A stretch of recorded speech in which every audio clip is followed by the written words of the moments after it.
Hello दोस्तों, good morning. Date है आज 19 अप्रैल 2023 और स्वागत है आपका देवभूमि एजुकेशन उत्तराखंड में। दिन की शुरुआत करते हैं खूबसूरत मोटिवेशनल कोट के साथ। किस्मत का रोना रोने से कुछ नहीं होता है, हर इंसान को उतना ही मिलता है जितनी वो कोशिश करता है। सबसे पहले आपके लिए दो क्वेश्चन होमवर्क हैं जो अभी हाल ही में आयोजित सीडीएस एग्जाम यूपीएससी ने कंडक्ट कराया था 16 अप्रैल को। उसमें दो क्वेश्चन पूछे गए थे, इनके आंसर आपको कमेंट में बताने हैं। पहला क्वेश्चन है, which of the following political leaders suggested the dissolution of the INC Congress as political organization and replacement by लोक सेवक संघ? इनमें निम्नलिखित में से किस राजनीतिक नेता ने यह कहा था कि भारतीय राष्ट्रीय कांग्रेस को खत्म करके इसे लोक सेवक संघ के रूप में इसका रिप्लेसमेंट किया जाए?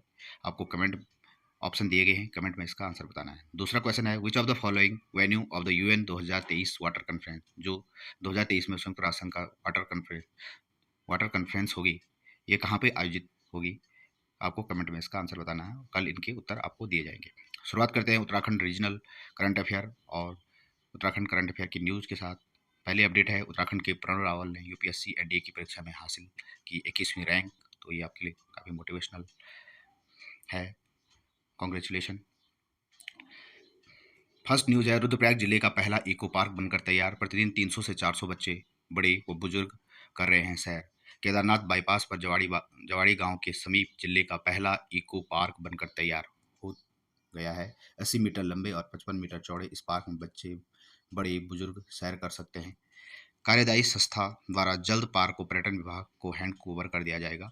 जिला मुख्यालय में केदारनाथ बाईपास से लगा इको पार्क पर्यटन से जुड़ी सभी गतिविधियां संचालित होगी। यहाँ बच्चों के लिए फिसलन, सीढ़ी, चरखी, कैनोपी वॉक, अन्य खेल के इंतजाम किए गए हैं। साथ ही पार्क के एक हिस्से पर ओपन थिएटर भी बनाया गया है, जिसमें करीब 100 लोगों के लिए बैठने की जगह है। ग्रामीण निर्माण विभाग द्वारा 95 लाख से अधिक लागत से इस पार्क का निर्माण कर दिया गया है। पार्क के चारों तरफ सोलर लाइट लगाई गई है। पार्क में आवाजाही के लिए 4 फीट चौड़ा चौतरफा फुटपाथ भी बनाया गया है। ग्रामीण निर्माण विभाग के सहायक अभियंता आशीष बोगड़ा ने बताया कि पार्क का निर्माण अंतिम चरण पर है। तो फ्रेंड्स, ये थी अपडेट। रुद्रप्रयाग जिले का पहला इको पार्क बनकर तैयार हो चुका है। जवाड़ी गांव के समीप यह पार्क बनकर तैयार हुआ रुद्रप्रयाग जिले में। अगली अपडेट है, उड़द की दाल से बनाया जा रहा है डांडा नागराज का मंदिर। देवडोली के आदेश पर नहीं किया जा रहा है सीमेंट और रेत बजरी का प्रयोग। उत्तरकाशी जिले के भंडारस्यू क्षेत्र में डांडा नागराजा का मंदिर सीमेंट रेत बजरी से नहीं बल्कि उड़द की दाल से बनाया जा रहा है। और ग्रामीणों का कहना है कि देवडोली ने मंदिर के निर्माण में सीमेंट रेत बजरी के प्रयोग के लिए मना किया। ऐसे में लोग अब दान कर इसमें सहयोग कर रहे हैं। 10वीं और भंडारसू पट्टी में स्थित देवल डांडा में डांडा नागराज का मंदिर पौराणिक शैली में उड़द की दाल से बनाया जा रहा है। तो फ्रेंड्स, ये एग्जाम की दृष्टि से महत्वपूर्ण है। डांडा नागराज मेला, डांडा नागराज मंदिर देवता का मंदिर देवल डांडा उत्तरकाशी जिले में स्थित है, जो इसका निर्माण वर्तमान में चल रहा है। करीब 10 से 11 गांव के ग्रामीण निर्माण में सहयोग कर रहे हैं। मंदिर का निर्माण हिमाचल, बंगाल और पत्थरों को सहारनपुर के कारीगर तराश रहे हैं। निर्माण में कार्य में जुटे 7 लोग जुटे हैं और 1 साल के भीतर मंदिर का निर्माण पूरा किया जाएगा। डांडा नागराज मंदिर समिति के अध्यक्ष विजयन सिंह कुमाई ने बताया कि देवता की देवडोली के आदेश से इस मंदिर का निर्माण सीमेंट और रेत बजरी का प्रयोग नहीं किया जाएगा। इसके स्थान पर उड़द काली दाल का प्रयोग करके ग्रामीण अपनी श्रद्धा से दाल पीस कर मंदिर समिति को दे रहे हैं।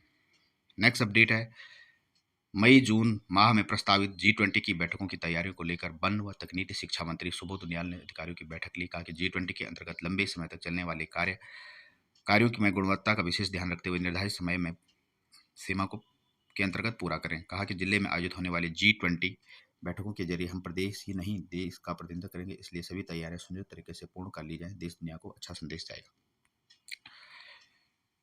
डीएम सौरभ गहरवाल ने बताया कि G20 के अंतर्गत अधिकतर कार्य पूर्ण कर लिया गया है। G20 के तहत चिन्हित सड़कों के अंधे मोड़ पर कटिंग का कार्य किया जा रहा है और भूस्खलन वाले स्थानों पर मरम्मत कार्य चल रहा है।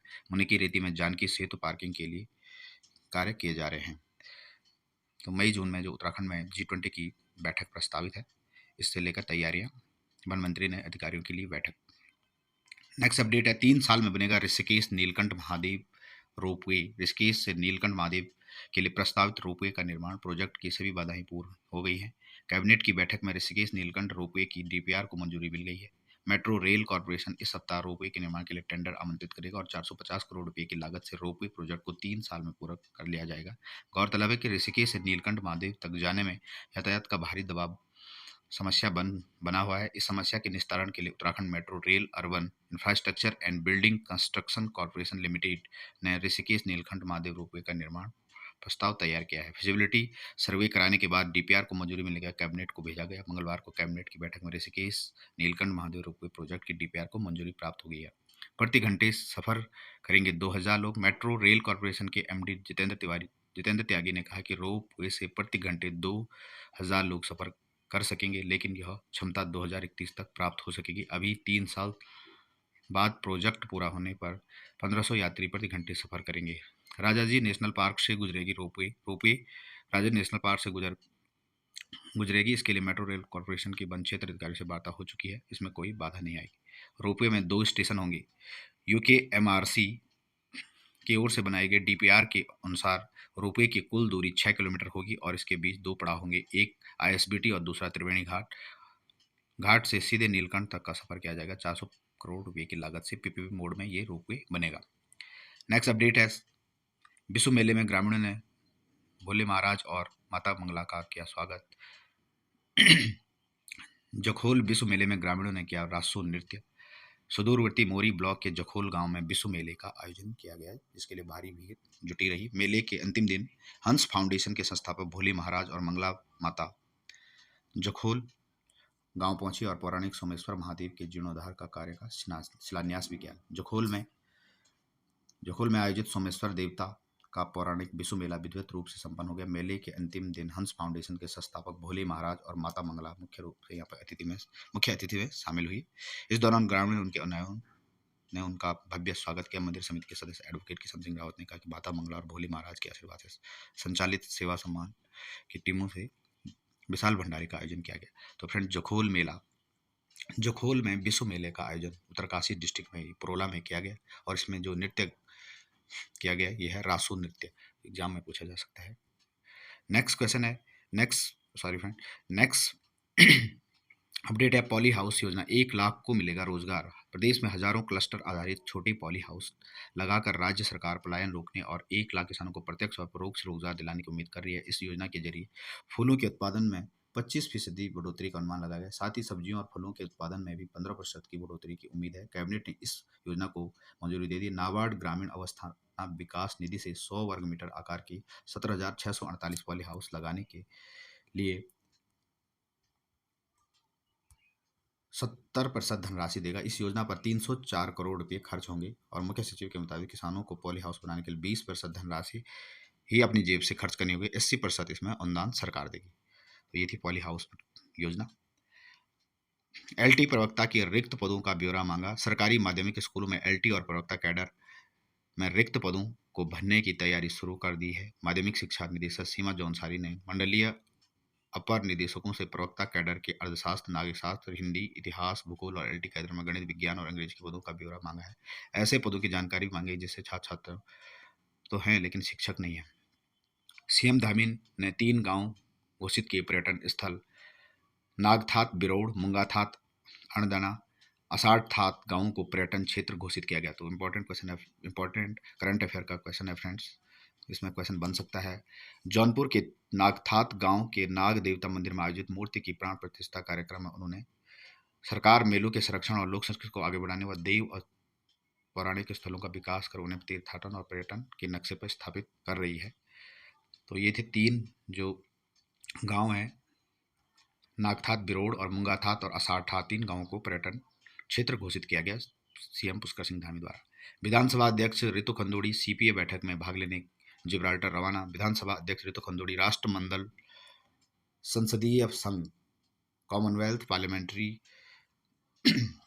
एसोसिएशन कार्यकारी समिति बैठक में भाग लेने के लिए ब्रिटिश प्रवासी देश जिब्राल्टर रवाना हो गए हैं। 18 से 20 अप्रैल तक जिब्राल्टर में सीपीए की बैठक होगी और विधानसभा अध्यक्ष राष्ट्रमंडल संसदीय संघ में अंतर्राष्ट्रीय स्तर की कार्यकारिणी में भारत का प्रतिनिधि के रूप में नामित सदस्य हैं। रविवार को संसद भवन के बैठक कक्ष में रीजन के सभी सदस्यों ने बैठक पर कर सीपीए कार्यकारी समिति की बैठक में विभिन्न मुद्दों पर चर्चा की। भारत के प्रभावशाली प्रतिनिधित्व और पक्ष रखने के लिए रणनीति बनाई गई। बैठक में असम विधानसभा के अध्यक्ष विश्वजीत दाईमारी सांसद उदय प्रताप सिंह और संयुक्त सचिव लोकसभा डॉक्टर ये अजीत मौजूद थे। तो फ्रेंड्स, विधानसभा अध्यक्ष ऋतु खंडूड़ी सीपीए बैठक में भाग लेने ब्रिटिश प्रवासी देश जिब्राल्टर के लिए रवाना हो गए। नेक्स्ट अपडेट है हाईकोर्ट हाईवे किनारे निर्माण के लिए नक्शा अनिवार्य। कैबिनेट की बैठक में 21 प्रस्तावों को मंजूरी। 22,000 उपनल कर्मचारियों को हर माह मिलेगा प्रोत्साहन भत्ता। 17,648 पॉली हाउस लगेंगे। 1 लाख को मिलेगा रोजगार। नीलकंठ महादेव रोपवे की डीपीआर को मंजूरी। अवस्थापना बोर्ड पर लगी मुहर। आएगा अध्यादेश। हर 5 किलोमीटर के दायरे में बनेंगे उत्कृष्ट स्कूल। कैबिनेट ने 603 प्राथमिक और 76 उच्च प्राथमिक विद्यालयों को उत्कृष्ट विद्यालय में बदलने का फैसला लिया है।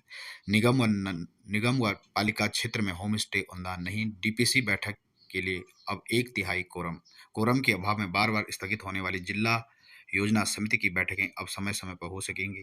कैबिनेट ने बैठक के लिए जरूरी 50% कोरम की शर्त को कम करके 1/3 कर दिया है। जिला योजना बैठक के लिए जो कोरम होता था उसे 50% से 33% कर दिया है। बैंक में मिलेगी ई स्टाम्प सुविधा। बिल पर इनाम 1 साल और। राज्य में हाईवे और पर्यटन स्थलों को जाने वाले रास्तों के किनारे आवासीय और व्यावसायिक निर्माण के लिए जिला विकास प्राधिकरण डीडीए से नक्शा पास करना अनिवार्य होगा। यह निर्णय मुख्यमंत्री पुष्कर सिंह धामी ने की अध्यक्षता में प्रदेश मंत्रिमंडल की बैठक में लिया गया और बैठक में 21 प्रस्ताव पारित किए गए। गैरसैंण में हुई विधानसभा के अवसान का अनुमोदन भी किया गया। प्रदेश में जाम की समस्या से निपटने के लिए पर्यटक स्थलों के मार्गों के दोनों ओर किसी भी तरह के भवनों के निर्माण के लिए पर्वतीय क्षेत्रों में 50 मीटर और मैदानी क्षेत्रों में 100 मीटर की हवाई दूरी तय की गई और चिन्हित क्षेत्र से बाहर 250 वर्ग मीटर भूखंड के 9 मीटर तक की ऊंचाई वाले एकल आवास और 50 वर्ग मीटर भूखंड के 50 वर्ग मीटर भूखंड के 6 मीटर ऊंचाई वाले गैर एकल आवासीय भवन के लिए मानचित्र की स्वप्रमाणन शपथ पत्र से की जाएगी। ऐसे प्रस्तावों पर विभाजन विकास पर्यवेक्षण शुल्क 50% में इसमें छूट मिलेगी। तो ये फ्रेंड्स ये थे कैबिनेट के जो प्रस्ताव जिन्हें मंजूरी मिली है। मंत्री लिख सकेंगे नौकरशाहों की एसीआर। कैबिनेट मंत्री सतपाल महाराज ने नौकरशाहों की एसीआर लिखने का अधिकार देने का मुद्दा फिर से उठाया। अन्य मंत्रियों के साथ भी खुलकर समर्थन करने के बाद पुष्कर सिंह धामी ने मुख्य सचिव एस संधू को यह प्रस्ताव अगली कैबिनेट बैठक में प्रस्तुत करने के निर्देश दिए। कैबिनेट मंत्रियों के सुर में मुद्दा उठाने के बाद मुख्यमंत्री धामी ने मौके पर मौजूद ये प्रस्ताव रखने के निर्देश दिए हैं। नेक्स्ट कैबिनेट में खंडूड़ी सरकार ने बंद की थी अव्यवस्था। उत्तराखंड में कैबिनेट मंत्रियों को एनडी तिवारी सरकार में नौकरशाहों की एसीआर लिखने का अधिकार था, लेकिन वर्ष 2007 में वीसी खंडूड़ी सरकार आने के बाद यह व्यवस्था खत्म कर दी गई थी। इसके बाद कार्मिक विभाग के कैबिनेट मंत्रियों को संबंधित सचिव और प्रमुख सचिवों के एसीआर का मंतव्य देने के लिए अलग से पत्र भेजते थे और नौकरशाहों के एसीआर लिखने का पूर्ण अधिकार मुख्यमंत्री के पास निहित है।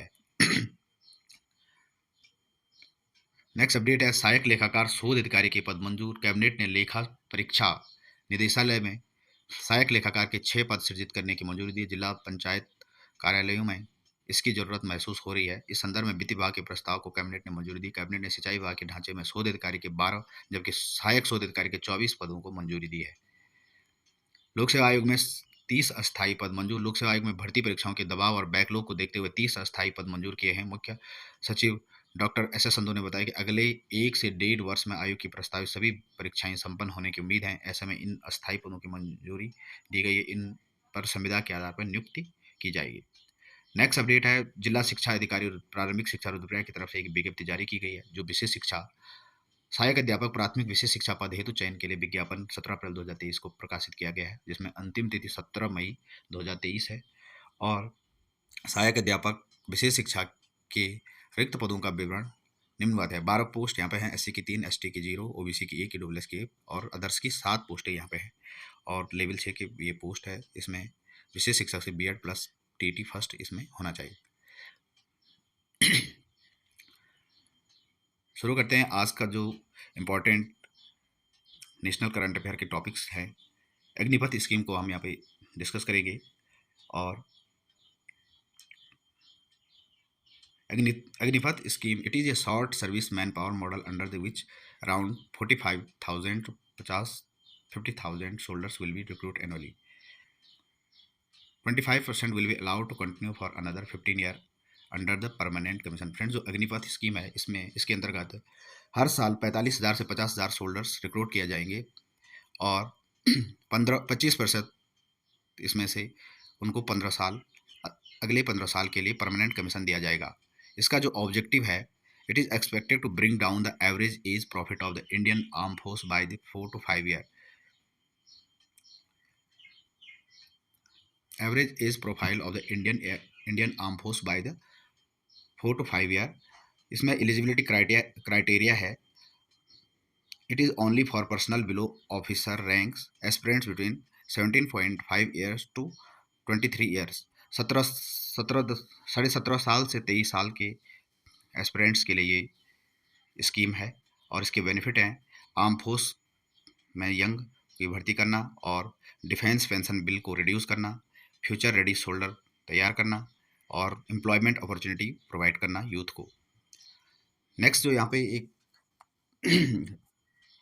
डॉक्ट्रिन ऑफ प्रोमिसरी एस्टोपेल्स है। An argument on the doctrine of promissory estoppel was floated in the Supreme Court. हाल ही में अभी सुप्रीम कोर्ट में एक रिट याचिका दायर की गई, जिसमें candidates in the layer recruitment process to army and air force which cancel when Agnipath scheme, जो पहले आर्मी की भर्ती हुई थी इंडियन एयरफोर्स और आर्मी में, उनका फिजिकल वहाँ पे हो चुका था और उस भर्ती को निरस्त किया गया और इसके संबंध में अभ्यर्थियों द्वारा सुप्रीम कोर्ट में रिट लगाई गई। सुप्रीम कोर्ट ने इस रिट को यहाँ पे कॉज किया और इसमें जजमेंट दिया, the doctrine of promissory estoppel is a legal principle that prevent a person from going back on the promise they made, even if the promise was not supported by a contract। यह एक ऐसा principal है जिसमें कोई भी किसी भी आदमी को प्रिवेंट कर सकते हैं जो पहले प्रॉमिस हो चुका है, चाहे वो किसी कॉन्ट्रैक्ट से क्यों ना प्रॉमिस किया गया हो। इसमें principle has been recognised by the courts in many country including India, can be used to enforce the promise that would otherwise not legally binding. जब भी कोई गवर्नमेंट जॉब आती है उसमें कोई लीगल बाइंडिंग नहीं होती है, कोई कॉन्ट्रैक्ट नहीं होता कि इससे आपको जॉब दी जाएगी, और ये जब दोबारा भर्ती आती है इसमें सभी को मौका मिलता है। इस प्रकार से सुप्रीम कोर्ट ने ये रिट खारिज की है। और कौन सा केस था ये? जगनलाल केशव लाल मेहता वर्सेस पटेल नारद दास हरिभाई 1981 का केस है। Supreme Court listed out the checklist for the doctrine. जो डॉक्ट्रिन है प्रोमिसरी एस्टोपेल का, उसमें 3 चीज़ें बताई हैं। फर्स्ट है, there must be a clear unambiguous promise, जो और दूसरा है, plaintiff must have acted rely reasonably on the promise and plaintiff must have the suffer a loss. इसमें किसी प्रकार का लॉस ना हो और अनएम्बिगियस सिचुएशन, जो डाउटफुल प्रॉमिस हो, ये नहीं होना चाहिए। तो ये थी एस्टोपेल एस्टोपेल का डॉक्ट्रिन, जो सुप्रीम कोर्ट द्वारा यहाँ पे इस आधार पे रिट को खारिज किया गया। तो अग्निपथ स्कीम से ये मामला अभी हाल ही में प्रकाश में आया था, एग्जाम में पूछा जा सकता है। नेक्स्ट क्वेश्चन है, हम गोलन हाइट की बात करेंगे। गोलन हाइट ये काफ़ी चर्चा का एग्जाम में पूछा जाता है। गोलन height is a hilly area overlooking the upper Jordan river valley. Upper Jordan आप मैप में देख सकते हैं, जो अपर जॉर्डन वैली के वेस्ट में जो रीजन है, इसको गोलन हाइट कहा जाता है। The area was part of extreme south western Syria. 1967 तक ये सीरिया का हिस्सा था, लेकिन ये इसराइल की मिलिट्री ने इसको ऑक्यूपाई कर दिया और in December 1985 Israel unilaterally annex the part of the Golan it held. Israel ने इसको अपने कब्जे में 1981 में ले लिया। आप देख सकते हैं मैप के थ्रू, ये गोलन हाइट है। लेबनान, इसराइल और जॉर्डन और सीरिया के बीच में ये जो पार्ट है, ये गोलन हाइट है। यूपीएससी में ये क्वेश्चन पूछा गया है। 1981 में Israel pass a Golan height law extending the law jurisdiction and administration to the area effectively annexing it. In 2000 Israel और Syria attempt to negotiate the settlement but fail. तो ये Golan height, Israel seize the Golan height from Syria. Israel ने जो गोलन height ये seize किया है, ये Syria से किया है और इस पर अपना कब्जा कर दिया है। Egypt, Syria, Jordan, Iraq, Saudi Arabia versus Israel, ये कन्फ्लिक्ट का विषय बना है। एक तरफ इसराइल है और दूसरी तरफ इजिप्ट, सीरिया, जॉर्डन और सऊदी अरेबिया इस पर क्लेम कर रहे हैं। तो ये गोलन हाइट को आप हमने डिस्कस किया। अब नेक्स्ट शुरू करते हैं नेशनल करंट अफेयर की जो खबर है, जो अभी हाल ही में जो सुर्खियों में रहा मामला सेम सेक्स मैरिज, समलैंगिक विवाह पे सुप्रीम कोर्ट में सुनवाई चल रही है। पर्सनल लॉ, जिसमें सुप्रीम कोर्ट ने कहा कि पर्सनल लॉ में नहीं जाएंगे और भावी पीढ़ियों को बांध कर नहीं रख सकते हैं। समलैंगिक विवाहों को कानूनी मान्यता देने की मांग वाली याचिकाकर्ता पर सुनवाई करते हुए सुप्रीम कोर्ट ने स्पष्ट किया है कि वह मामले का फैसला करते समय विवाहों को अनियंत्रित करने वाले पर्सनल लॉ में नहीं जाएगा। हालांकि शीर्ष अदालत ने यह भी कहा कि समाज ने भी समलैंगिक संबंधों को स्वीकार किया है। बीते 5 सालों में चीजें बदली हैं और हम आने वाली पीढ़ियों को नहीं बांध सकते। मुख्य न्यायाधीश जस्टिस डी.वाई. चंद्रचूड़ के नेतृत्व में 5 न्यायाधीशों की संविधान पीठ ने इस मुद्दे को जटिल मानते हुए संविधान पीठ ने कहा कि पुरुष और महिला की धारणा जननांगों पर आधारित नहीं है। विशेष विवाह अधिनियम में पुरुष और महिला की धारणा जननांगों तक ही सीमित नहीं है। पीठ ने कहा है कि सवाल यह है कि आपके जननांग क्या है, यह कहीं अधिक जटिल है। यही बात है। पीठ के सदस्यों में justice Sanjay Kishan Kaul, justice S Ravindra Bhat, justice Hima Kohli और जस्टिस पी.एस. नरसिम्हा शामिल थे। केंद्र सरकार की ओर से पेश सॉलिसिटर जनरल तुषार मेहता ने कहा कि न्यायिक निर्णयों के माध्यम से विवाह को सामाजिक कानूनी स्थिति प्रदान नहीं की जा सकती है। यह विधायिका भी नहीं कर सकती है। यह स्वीकृत समाज के भीतर से आनी चाहिए। तो ये सुप्रीम कोर्ट इसमें हियरिंग कर रहे हैं। इसमें सुप्रीम कोर्ट ने ये अभी हियरिंग चल रही है। ये यहाँ पे सुप्रीम कोर्ट का स्टेटमेंट है। आज बिल्किस बानो है, कल आप या मैं हो सकते हैं जस्टिस जोसेफ। सुप्रीम कोर्ट ने बिल्किस बानो मामले को भयानक बताते हुए सामूहिक दुष्कर्म और उसके परिवार की हत्या में उम्र कैद की सजा काट रहे 11 दोषियों को समय से पहले रिहा करने के फैसले पर गुजरात हाईकोर्ट को फटकार लगाई है। पीठ की अध्यक्षता कर रहे जस्टिस के.एम. जोसेफ ने कहा कि आज यह महिला है, कल आप या मैं हो सकते हैं। यह सिर्फ हत्या का मामला नहीं बल्कि सामूहिक हत्या का मामला है। जस्टिस जोसेफ और जस्टिस वी नागरत्ना की पीठ ने सोमवार को कहा कि ऐसे अपराध सामान्य रूप से समाज और समुदाय के खिलाफ होते हैं। इसलिए जब आप क्षमादान देते हैं तो आप पीड़ित के दर्द की तुलना हत्या के सामान्य मामले में नहीं कर सकते हैं। पीठ ने कहा कि जब समाज को बड़े पैमाने पर प्रभावित करने वाले जघन्य अपराधों से छूट पर विचार किया जाता है तो सार्वजनिक हित को ध्यान में रखते हुए शक्ति का प्रयोग करना चाहिए। हम सिर्फ यह सुनिश्चित करना चाहते हैं कि शक्ति का वास्तविक प्रयोग हो, सत्ता का कोई गैर कानूनी प्रयोग न हो। पीठ ने कहा कि जिस तरह से अपराध किया गया वो भयानक है। पीठ ने यह भी नोट किया कि हर दोषी को 1000 दिन से अधिक का पैरोल मिला था। तो फ्रेंड, ये थे सुप्रीम कोर्ट में जो सुनवाई कल जो मुख्य केस थे सेम सेक्स मैरिज पे और बिल्किस बानो मामले में यहाँ पे जजमेंट दिया है। नेक्स्ट जो करंट अफेयर है नेशनल की, अन्नपूर्णा नगरी काशी में भारत रखेगा महर्षि प्रस्ताव। G20 देशों के प्रमुख कृषि विज्ञानियों की 3 दिनी बैठक सोमवार से शुरू होगी। उद्घाटन सत्र को केंद्रीय मंत्री वी के सिंह संबोधित करेंगे। तकनीकी सत्र में विभिन्न विषयों के विशेषज्ञ विज्ञानी विषय के क्षेत्र में शोध, खाद्य पोषण सुरक्षा, जलवायु अनुकूल कृषि, डिजिटल कृषि, निजी सहभागिता से संबंधित विषयों पर मंथन करेंगे। इस सत्र में मिलेट्स, मोटे अनाज पर भी चर्चा होगी। मां अन्नपूर्णेश्वरी की नगरी काशी में बैठक में भारत की ओर से महर्षि millets and under initiative, grain international research initiative, मोटे अनाज व अन्य परंपरागत अनाजों पर अंतर्राष्ट्रीय शोध की पहल। तो फ्रेंड्स, महर्षि का फुल फॉर्म एग्जाम में पूछा जा सकता है। महर्षि millets and under initiative, grain international research initiative, ये महर्षि का फुल फॉर्म है। प्रस्ताव पर आगे मंत्री स्तरीय बैठक में चर्चा होगी। प्रस्ताव पास हुआ तो बड़ी उपलब्धि होगी। कृषि अनुसंधान एवं शिक्षा विभाग के सचिव और भारतीय कृषि अनुसंधान परिषद के महानिदेशक हिमांशु पाठक ने रविवार को बताया कि बैठक के निष्कर्षों का संग्रह वाराणसी कम्युनिक के नाम से जारी किया जाएगा। G20 व अन्य अंतर्राष्ट्रीय संगठनों के 80 प्रतिनिधि शाम तक काशी आ गए और विदेशी मेहमान और सेनाएं की धुन और वेद मंत्रों, तिलक और लोक नृत्य से स्वागत किया गया। काशी में 100वीं बैठक होगी। भारत की अध्यक्षता में G20 से जुड़े देशों की 200 बैठक होनी है, जिसमें काशी में 100वीं बैठक है। इसमें विज्ञानी टिकाऊ खेती, शोध, विकास पर चर्चा करेंगे। वहीं गोवा में हेल्थ वर्किंग ग्रुप, हैदराबाद में डिजिटल इकोनॉमी, शिलोंग के स्पेस लीडर्स भी मीटिंग में शिलोंग में स्पेस इकोनॉमिक लीडर्स की मीटिंग हो रही है। तो 100वीं जो बैठक होगी G20 की भारत में वो काशी में होगी और वाराणसी कम्युनिक के नाम से जारी होगा मंथन का सार संग्रह। अन्नपूर्णा की नगरी काशी में भारत रखेगा महर्षि प्रस्ताव। महर्षि का फुल फॉर्म एक बार फिर से देख लीजिएगा, millets and under initiative, grain international research and initiative. Next update है, भारत के फेडेक्स सीईओ राज सुब्रमण्यम को प्रवासी भारतीय सम्मान। इंडिया हाउस में आयोजित समारोह में फेडेक्स के सीईओ राज सुब्रमण्यम को सम्मानित करते हुए अमेरिका में भारत के राजदूत तरनजीत संधू, वैश्विक परिवहन दिग्गज फेडेक्स के सीईओ का भारतीय अमेरिकी राज सुब्रमण्यम को प्रतिष्ठित भारतीय सम्मान प्रदान किया गया। यह भारतीय मूल के व्यक्तियों को भारत द्वारा दिए जाने वाला सर्वोच्च नागरिक पुरस्कार है। अमेरिका में भारत के राजदूत तरनजीत संधू ने इंडिया हाउस में आयोजित समारोह में 55 वर्षीय सुब्रमण्यम को यह सम्मान दिया गया। समारोह में पुरस्कार विजेता दर्शन सिंह धारीवाल और बाइडेन प्रशासन के कई अफसर मौजूद थे। चीन को छोड़ अमेरिका भारत का बड़ा कारोबारी भागीदार। दोनों देशों के बीच पिछले वित्त वर्ष में 128 अरब डॉलर का कारोबार हुआ। वित्त वर्ष 2022-23 में अमेरिका भारत का सबसे बड़ा कारोबारी भागीदार बन चुका है। दोनों देशों के बीच इस दौरान 128.55 अरब डॉलर का व्यापार हुआ। वहीं इस मामले में चीन दूसरे नंबर पर पहुंच गया है। वाणिज्यिक मंत्रालय के आंकड़ों के अनुसार भारत और अमेरिका के बीच द्विपक्षीय व्यापार 2022-23 में 7.65% बढ़ा है। 2020-21 में यह 119.5 अरब डॉलर था। आप यहाँ पे देख सकते हैं तीसरे स्थान पर आया यूएई। वित्त वर्ष 2013 से 14 से लेकर 17-18 तक 2021-22 में चीन भारत का सबसे बड़ा कारोबारी भागीदार था। चीन से पहले यूएई भारत के शीर्ष कारोबारी में था।